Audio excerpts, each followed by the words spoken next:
할렐루야. 2000년 교회사를 돌아보면 교회가 어렵지 않았던 적은 드문 것 같습니다. 교회는 항상 여러 이름이 다른 위기 앞에 있어 있는데, 교회가 소수일 때는 외부로부터의 핍박과 박해가 있었습니다. 교회가 다수일 때는 내부로부터 부패와 변질이 나타났습니다. 지금 한국 교회는 어떠한가? 이중고를 안팎으로 앓고 있는데요. 내부는 부패하고 변질되었으며 외부로부터 서서히 압박이 나타나고 있습니다. 이것은 다수이던 교회가 소수로 바뀌고 있다는 증거인데요. 아마 이번에 8.15 광화문 집회가 이 맥락에서 읽을 수 있겠습니다. 다수에서 소수로 바뀌면서 우리가 상황이 변하는 것을 경험하니까 이로 인한 긴장감이 드러난 셈인데요. 사실 우리가 겪고 있는 어려움은 이미 초대교회에서 다 겪은 것들입니다. 교회의 시작부터 부패와 핍박과 싸워온 것인데요. 본문의 배경이 된 에베소 교회의 경우가 그 대표적인 예라고 할 수 있습니다. 참고로 에베소 교회는 소아시아의 형님교회 대표 교회였는데, 소아시아 교회 지도자들이 이곳에서 영향을 받고 교육을 받았던 일종의 허브였습니다. 그런 만큼 문제가 많았습니다. 지금 우리가 겪고 있는 안팎으로의 이중고를 그들도 알았는데요. 당시 유대교 이단처럼 느껴지고 있었던 이 그리스도교, 로마 정부의 타깃이 되어서 핍박을 당했습니다. 황제 숭배 거부하고 세속 문화를 멀리하니까 세상으로부터 차별과 거부를 당한 것입니다. 뿐만 아니라 교회 내에는 해결할 수 없는 여러 갈등들이 존재했습니다. 유대인과 이방인, 자유인과 노예, 그리고 부유한 자와 가난한 자들이 서로 공동체 가운데 갈등하며 와해되고 있었습니다. 이러한 가운데 지도자의 타락과 부패가 나타났고요. 교인들 간의 성적인 타락, 당짓기, 우상숭배, 그리고 재물에 대한 탐욕들이 나타나서 교회가 엉망진창이 되고 있습니다. 여러분, 한국 교회 얘기가 아니라 에베소 교회 얘기입니다.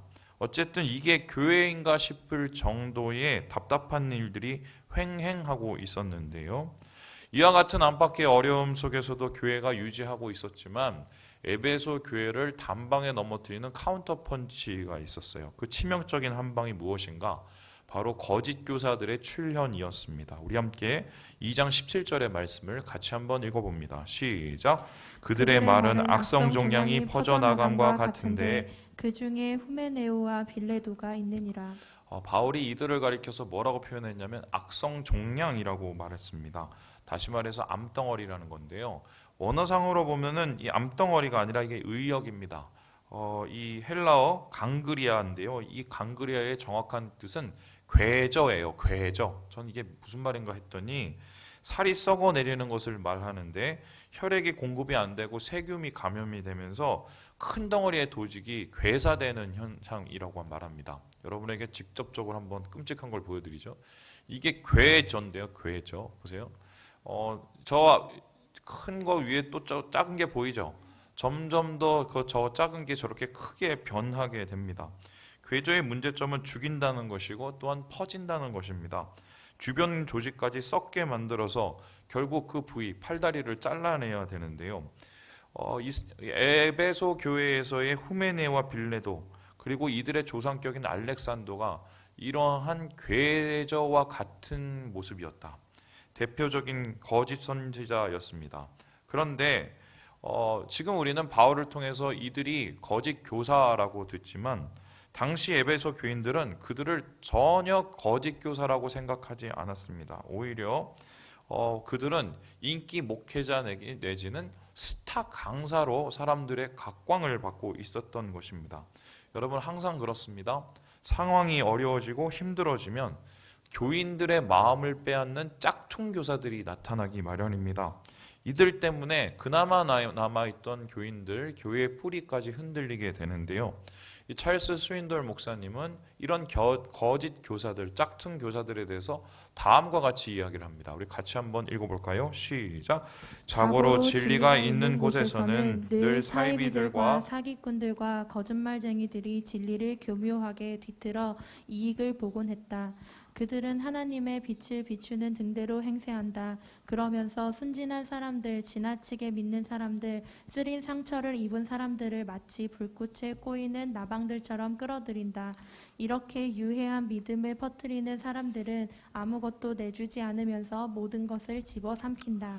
거짓 교사들은 절대로 자기가 거짓말을 한다고 말하지 않습니다. 뿐만 아니라 사람들도 그렇게 느끼지 않습니다. 이유가 왜인가? 굉장히 단순한데요. 섞어버리기 때문이에요. 섞어버리기 때문에. 뭐 공기 반 목소리 반 뭐 이런 말이 있는데 그 비슷하게 말씀 반 자기 철학 반 자기 생각 반으로 이 복음을 짬뽕해 버리는 것입니다. 거짓 선생들은 진리를 왜곡하고 희석하고 삭제를 합니다. 특별히 후메네오와 빌레도의 경우 당시 유행하던 헬라 철학과 예수 그리스도의 복음을 짬뽕시켰습니다. 그들은 부활을 실제적이고 물리적인 것이 아니라 그냥 영적이고 상징적인 것이라고 믿었습니다. 그러니까 이미 부활은 지나갔고 심판도 제거됐고 징벌도 이젠 사라졌다고 얘기를 했고요. 그래서 예수 믿고 너무 빡빡하게 살지 말고 적당히 타협하고 살아도 문제없다고 가르쳤습니다. 에베소 교인들의 많은 숫자들이 이들의 말에 현혹이 되었습니다. 바울의 복음보다 더 훨씬 편하고 쉬웠기 때문인데요. 그러나 이들은 진짜 거짓 교사들의 모습을 알아채지 못했습니다. 그들은 목자가 아니라 늑대였습니다. 짬뽕 신학의 목적은 그들의 말을 듣는 교인을 통해서 자기 배를 채우는 것이지요. 바울은 거짓 교사들에 의해서 무너지는 에베소 교회를 바라봅니다. 망령되고 망하게 된 교인들, 이를 어쩔까? 누구보다도 아파했습니다. 왜냐하면 그는 에베소 교회를 낳은 영적인 아비였기 때문입니다. 그는 당장이라도 가서 그 교회를 살리기 원했지만 그럴 수가 없었습니다. 메인 몸이었기 때문입니다. 지금 바울은 로마의 지하 감옥에 갇혀서 언제 죽을지도 모르는 지금 사형 날짜를 기다리고 있었습니다. 그래서 자기가 가장 아끼는 영적인 아들인 디모데를 에베소에 보내기로 결정을 했습니다. 에베소를 보내고 나서 계속 기도하고 있는데 그렇게 좋은 소식들이 들리지 않았습니다. 그래서 다시 그를 향해서 디모데를 향해서 생애 마지막 편지를 씁니다. 그것이 바로 디모데 후서인데요. 이 편지를 통해서 바울은 자신에게 남은 마지막 힘을 보탭니다. 그리고 교인들과 함께 어려움을 겪고 있고 거짓 교사들과 싸우고 있는 디모데에게 이렇게 전합니다. 우리 함께 15절의 말씀을 읽습니다. 시작. 너는 진리의 말씀을 옳게 분별하여 부끄러울 것이 없는 일꾼으로 인정된 자로 자신을 하나님 앞에 드리기를 힘쓰라. 그 교회를 살리기 위해서 디모데에게 필요한 것은 큰 능력이나 큰 권위나 지혜가 아니었습니다. 바울이 말하는 것은 진리의 말씀을 옳게 분별하는 힘이 필요하다 했습니다. 바울이 그렇다면 디모데에게 부탁한 분별의 힘은 무엇인가? 저는 이것이 오늘날 우리에게도 필요하다고 생각을 하는데요. 여러분 그것을 느낍니까? 코로나19를 통해서 우리 한국교회 모든 민낯이 드러났습니다. 모든 쓴뿌리가 드러났습니다. 복음인 줄 알았는데 복음 아닌 짝퉁 복음들이 나타나게 된 것입니다. 지금 우리는 슬퍼해야 될 때가 아니라 우리가 깨어날 때인데요. 교회의 기초가 흔들릴 때 무엇이 진리이고 무엇이 진리가 아닌지를 정확하게 판단할 수 있는 분별의 힘이 있어야 합니다. 그렇다면 바울이 디모데에게 당부하고 있는 진리의 말씀을 분별하는 그 힘이라는 것은 무엇인가? 저는 말씀을 통해서 오늘 세 가지를 찾고자 하는데요. 그 첫 번째가 무엇이냐? 우리 같이 한번 읽어보겠습니다. 시작. 다투지 말고 돌아보라. 진리의 말씀을 분별하는 것이라는 것은 다투지 말고 돌아보는 것이다. 이 분별하다라는 말 오르도토메오인데요. 이 오르도토메오는 세 가지 의미가 있는데 그 첫 번째가 뭐냐? 자르다는 거예요. 똑바로 잘라내다. 이게 바로 이 분별하다는 뜻입니다. 이것은 1차적으로 말씀에 대한 바른 해석을 뜻합니다. 바르게 읽고 바르게 해석하라는 것인데요. 그렇다면은 우리가 진리의 말씀을 바르게 읽기 위해서 중요한 것은 무엇인가? 주석서를 많이 보고 공부를 많이 하고 여러 가지의 상황들을 많이 체크하면 우리가 말씀을 바르게 읽을 수 있을까?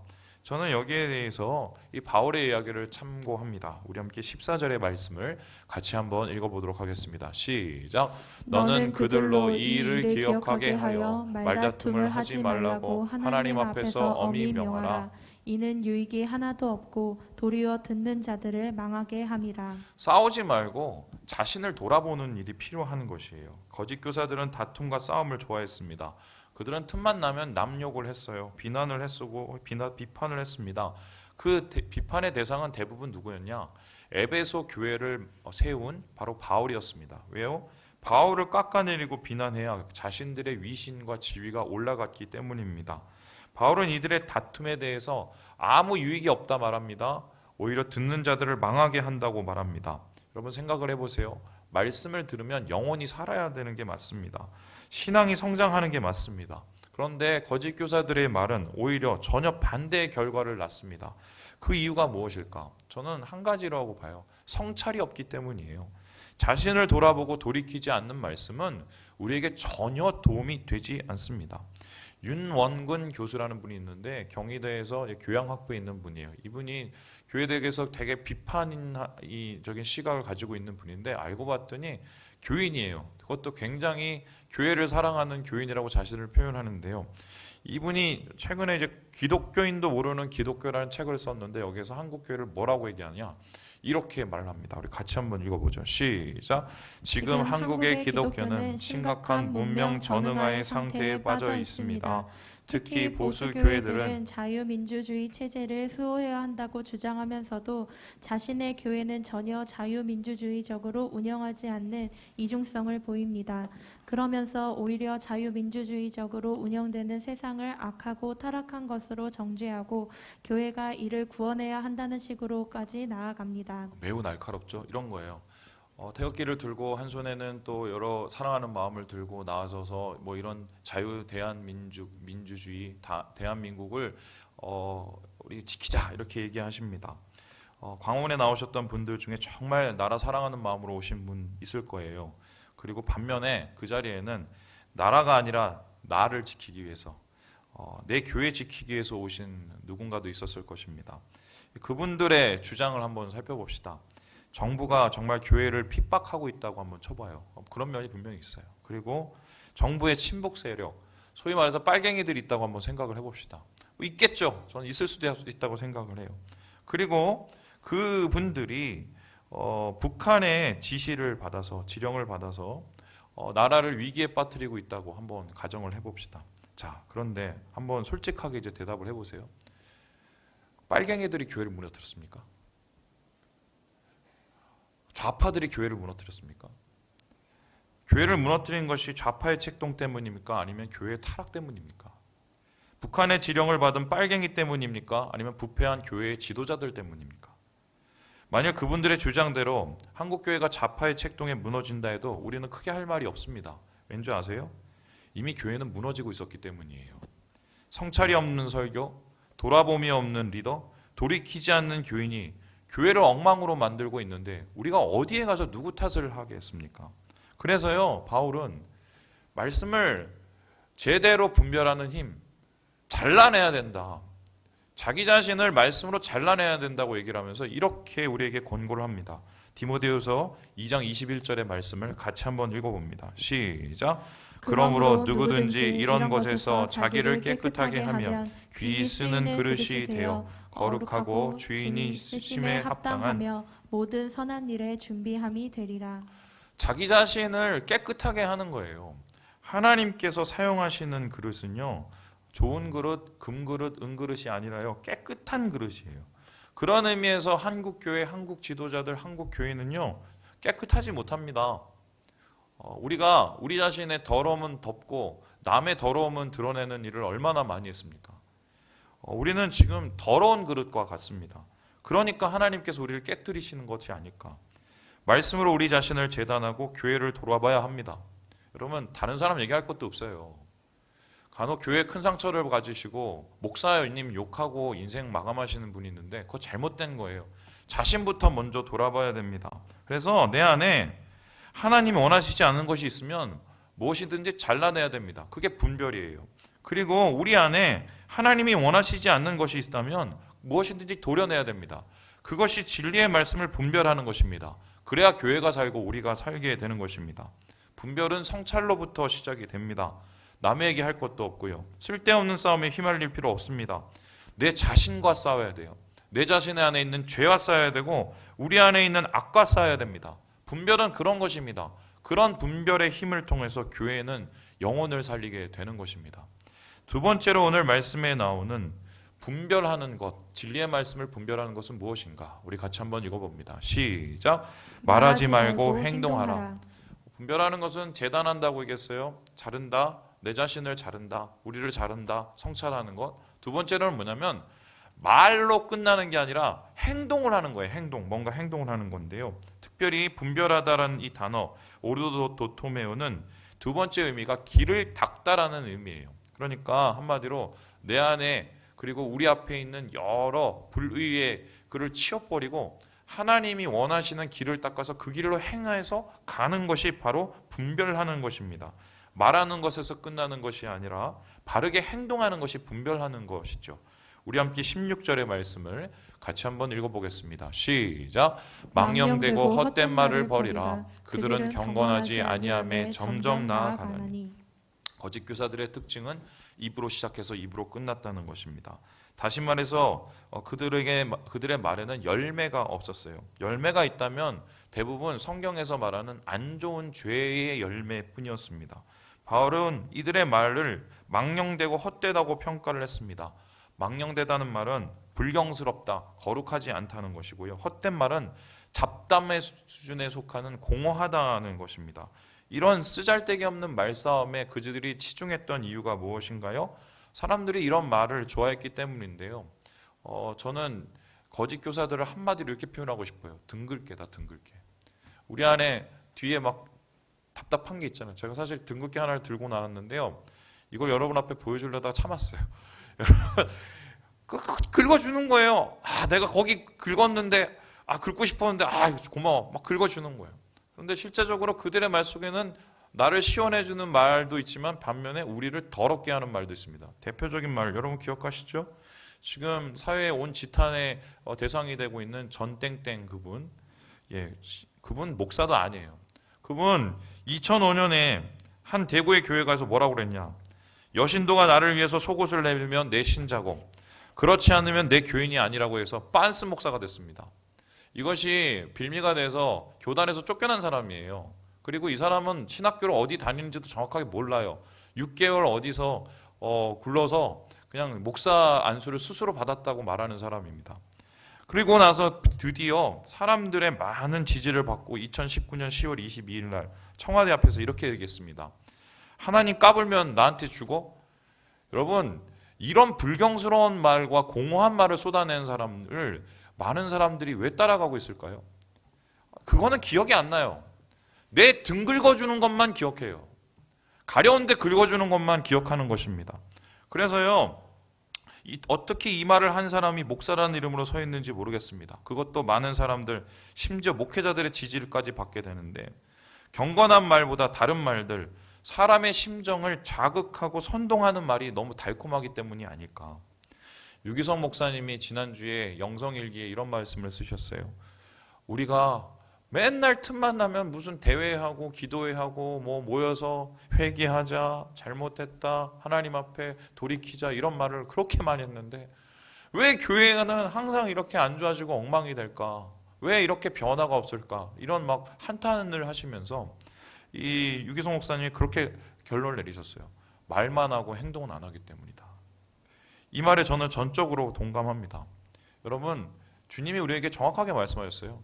열매로 아는 거예요. 말로 아는 게 아니라 열매로 아는 거예요. 말뿐인 말은 영혼을 절대로 살리지 못합니다. 여러분께 씁쓸한 그림을 하나 보여드리죠. 바로 이 그림인데요. 아시죠?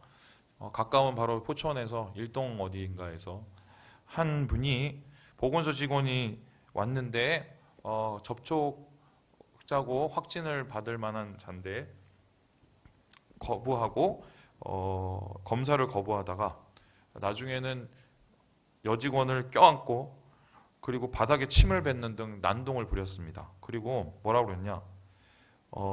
나는 증상이 없는데 왜 검사 받아야 되냐? 니들이 가서 니들이나 검사를 받으라 하고, 돌연 껴안고는 너네도 걸려봐라. 내가 니네 만졌으니까 검사 받아야 된다. 이렇게 얘기를 했어요. 교인이었습니다. 사랑제일교회 교인이었어요. 더 웃긴 게 뭔지 아세요? 이분이 포천에 다니는 교회가 있었어요. 포천에 다니는 교회가 있으면 거기 다니시지 왜 사랑제일교회까지 가세요? 이 교회 그렇게 하라고 어디에 성경에 나와 있어요? 그런데 웃긴 것은 이러한 몰상식한 행동을 하면서 한마디로 극단적인 믿음과 전혀 상관없는 행동을 했을 때, 그러고 나서 제가 머리가 아파서 이게 한국교회 망했다 이러고 있었을 때 갑자기 그 밑에 기사가 하나가 떴어요. 그 기사가 뭐냐? 바로 이건데요. 군산에서 어떤 분이요, 양식 조업을 가지고 저기 뭐 돌아오고 있었대요. 배를 몰고 9.7톤 정도 되는 곳이었는데, 그런데 갑자기 저기 보이는 그 SUV 차량이 뭐 시동을 잘못 걸었는지 바다로 뛰어들더래요. 그러면서 가라앉더래요. 그래서 이 사람이 이상하다 싶어갖고 배를 뒤로 돌려갖고 거기에 갔는데 사람이 있는 것 같은 생각이 순간 들어갖고 어떻게 했느냐? 그냥 아무것도 걸치지 않고 그냥 있는 그대로 있는 옷 그대로 그냥 다이빙을 해갖고 한 분을 건져서 살려냈어요. 그때 왜 그랬냐고 물어봤더니 이렇게 얘기를 했어요. 이분이 45세의 김균삼 성장님인데요. 무조건 바다로 뛰어들었습니다. 살려야 한다는 생각뿐이었고 목숨을 구해 다행입니다. 저는 이걸 보면서 갑자기 머리가 아픈 게, 이게 바뀌어야 되는데 교인이 이 말을 하고 세상이 다른 말을 해도 교인이 이 말을 해야 되는데 왜 교인은 이런 분노와 책동의 행동을 하고 오히려 사회의 지탄이 되는 사람을 죽이는 행동을 했을까?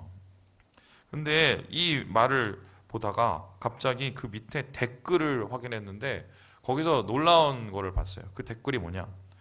사람 생명을 우습게 하는 전땡땡 같은 삐리리가 판치는 세상이지만 아직도 이런 의인들이 존재한다는 것에 감사합니다. 완전히 뒤바뀌어 버린 거예요. 뒤바뀌어 버린 거예요. 여러분, 우리 한국교회가 이 땅에서 부흥을 하게 된 이유가 뭔지 아세요? 공산주의가 그렇게 난리를 치고 일본이 책동을 하고 신사참배를 시키고 목회자들을 잡아쳐놓고 죽이고, 여러분 그 가운데서 한국교회가 부흥을 한 이유가 뭔지 아세요? 빨갱이들과 싸워서 그랬을까요? 일본군과 우리가 대차게 무슨 총을 들고 싸워서 그랬을 것 같아요? 저는 손양원 목사님과 같은 분이 있어서 한국교회가 부흥했다고 믿어요. 손양원 목사님을 생각을 해보세요. 빨갱이가 죽으려고 총 들고 죽창 들고 쫓아왔어요. 싸웠습니까? 욕을 했습니까? 분노했습니까? 어떻게 했어요? 자기 자식 새끼 죽인 두 명 죽인 걔를 용서했어요. 껴안았어요. 그 이유가 뭡니까? 손양원 목사님 안에 분노가 없었겠어요? 예수님 때문에 그랬어요. 예수님이 자기를 잡으러 온 자들 앞에서 분노해서 귀를 떨어뜨린 이 말구의 귀를 떨어뜨린 베드로를 향해서 뭐라고 합니까? 칼로 행한 자는 칼로 망한다. 그리고 예수님께서는 무엇을 보여주셨나요? 십자가에 못 박히는 것이 하나님의 뜻이고 죽어야 산다는 것을 보여주셨어요. 주님께서 우리에게 보여주시는 것은, 진정한 분별이라는 것은 뭐예요? 말만으로 끝나는 사랑이 아니라 진짜 사랑하는 뭔가의 행동입니다. 여러분, 간곡히 여러분에게 부탁드리는데요, 이제는 뭐라도 하나 좀 해보세요. 목사님 먹고 살기 너무 힘들어요. 괴로워요. 아유, 교회 나오는 것도 얼마나 힘든데요. 여러분, 그러면 계속 그러다가 그냥 끝나요, 인생이. 정말 우리가 뭐라도 하나 해야 돼요. 예수 믿는 사람이라면 예수 믿는 사람으로 사람 살리는 뭔가를 하나 해야지. 당장 내 주위에 있는 어떤 관계, 그 속에서 일어나는 여러 가지의 죽음의 문제들을 우리가 사랑으로 덮고 생명으로 살려야 되는 거 아니에요, 영혼은?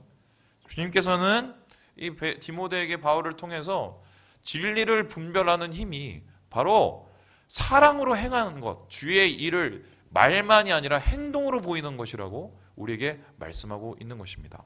마지막으로 진리를 분별하는 힘은 본문에서 무엇일까? 우리 같이 한번 읽어보도록 하겠습니다. 시작. 거두지 말고 밭을 일구라. 거두지 말고 밭을 일구라고 얘기하고 있는데요. 이 분별하다는 오르도 토메우의 마지막 의미는요, 밭을 갈다예요. 밭죠? 자르다. 내 자신과 우리를 잘라내야 된다. 두 번째 뭐예요? 길을 여는 것. 사랑의 길을 열어야 된다. 그리고 세 번째가 뭐예요? 밭을 가는 게 바로 분별한다는 건데요. 우리 함께 2장 18절의 말씀을 같이 한번 읽어보겠습니다. 시작. 진리에 관하여는 그들이 그릇되었도다. 부활이 이미 지나갔다 하므로 어떤 사람들의 믿음을 무너뜨리느니라. 지금 에베소 교회는요, 완전히 무너지고 있는 상태였어요. 그래서 그들은 한때 교회를 일으키는 교회였지만 지금 스스로도 무너지고 있는 상황 속에 있었습니다. 이 상황 속에서 디모데가 갔었을 때 어떻게 했습니까? 어떻게든 교회를 살리기 위해서 교회의 바닥부터 다시 시작해야 했어요. 근데 교회의 바닥을 세쳐봤더니 뭐가 있었냐? 거짓 교사들이 이미 다 헤쳐놓은 잔해만 있었어요. 거짓 교사들의 특징이 뭐냐? 열매만 따먹으려고 하지 절대로 밭을 갈거나 씨를 뿌리지 않습니다. 그런데 디모데는 그곳에서 어떻게든 주님께서 끌어모을 모든 영혼들까지 온유와 겸손과 사랑으로 그들을 주님 안에서 돌이키고 그들을 하나님 안에서 다시 신자가 되게 하도록 몸부림을 쳤어요. 심지어 어떤 일을 했냐면요, 우리 함께 25절의 말씀을 같이 한번 읽어보겠습니다. 시작. 거역하는 자를 온유함으로 훈계할지니 혹 하나님이 그들에게 회개함을 주사 진리를 알게 할까 하실까 하며. 보세요. 지금 한마디로 후메네오나 이런 사람들까지, 교회를 파괴한 사람들까지도 포기하지 않고 그들이 다시 돌아올 수 있도록 승질내고 훈계하는 게 아니라 저랑 달라요. 온유함과 사랑으로 훈계를 하고 그들을 돌이키려고 몸부림을 치는 거죠. 영혼 사랑의 마음입니다. 그래서요, 이런 영혼 사랑의 마음으로 마지막까지 하나님께서 찾으시는 그 한 명을 찾아내어서 주님 안에서 그들의 마음 가운데 밭을 가고 믿음의 씨를 뿌려서 다시 주님의 교회를 세우려고 몸부림을 쳤습니다.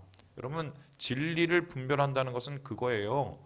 우리가 말로 끝나는 것이 아니라 행동, 사랑의 행동을 보여야 되고 우리 자신을 스스로 먼저 돌아가는 것부터 시작돼서 뿐만 아니라 무엇을 해야 됩니까?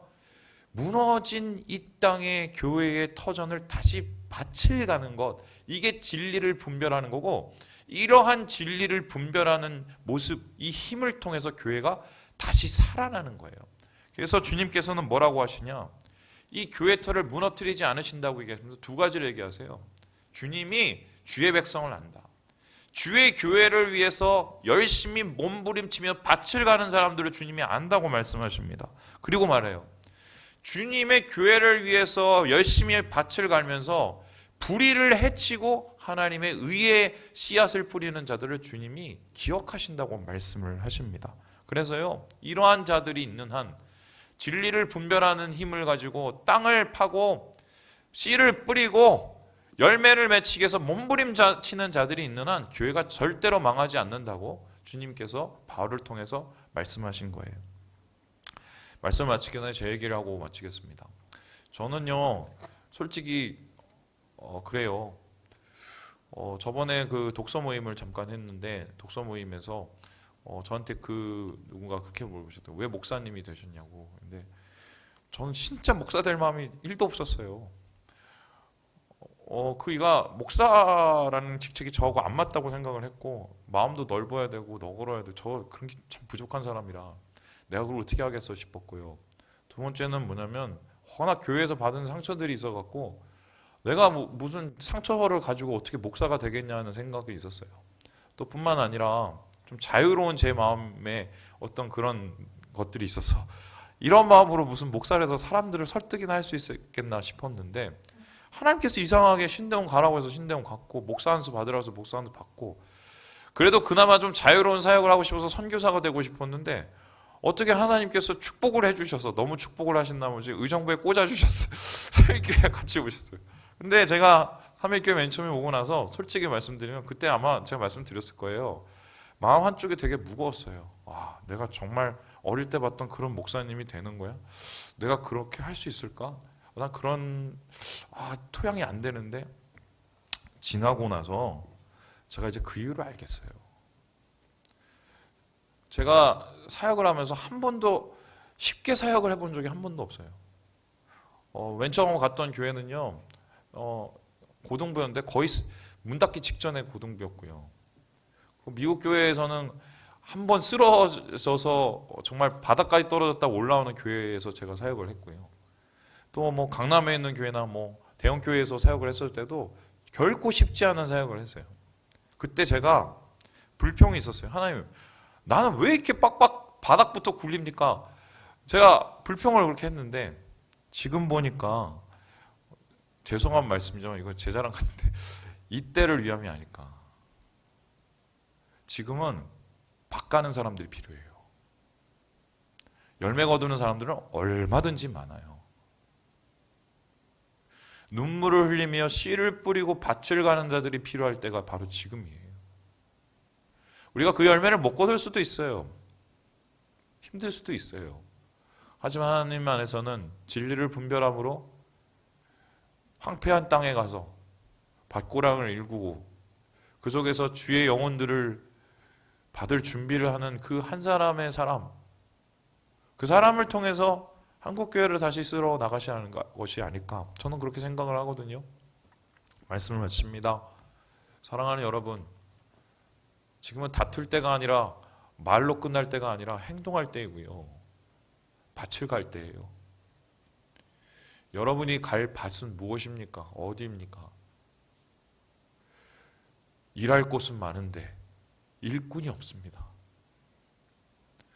주님의 마음, 아파하는 마음으로 하나님의 분별의 힘을 붙잡고 오늘 내 앞에 있는 황폐한 황무지에 가서 주의 밭을 일구며 주의 씨앗을 뿌리는 우리 사랑하는 우리 모든 형제 자매들 되시길 주님의 이름으로 축원합니다. 기도하겠습니다.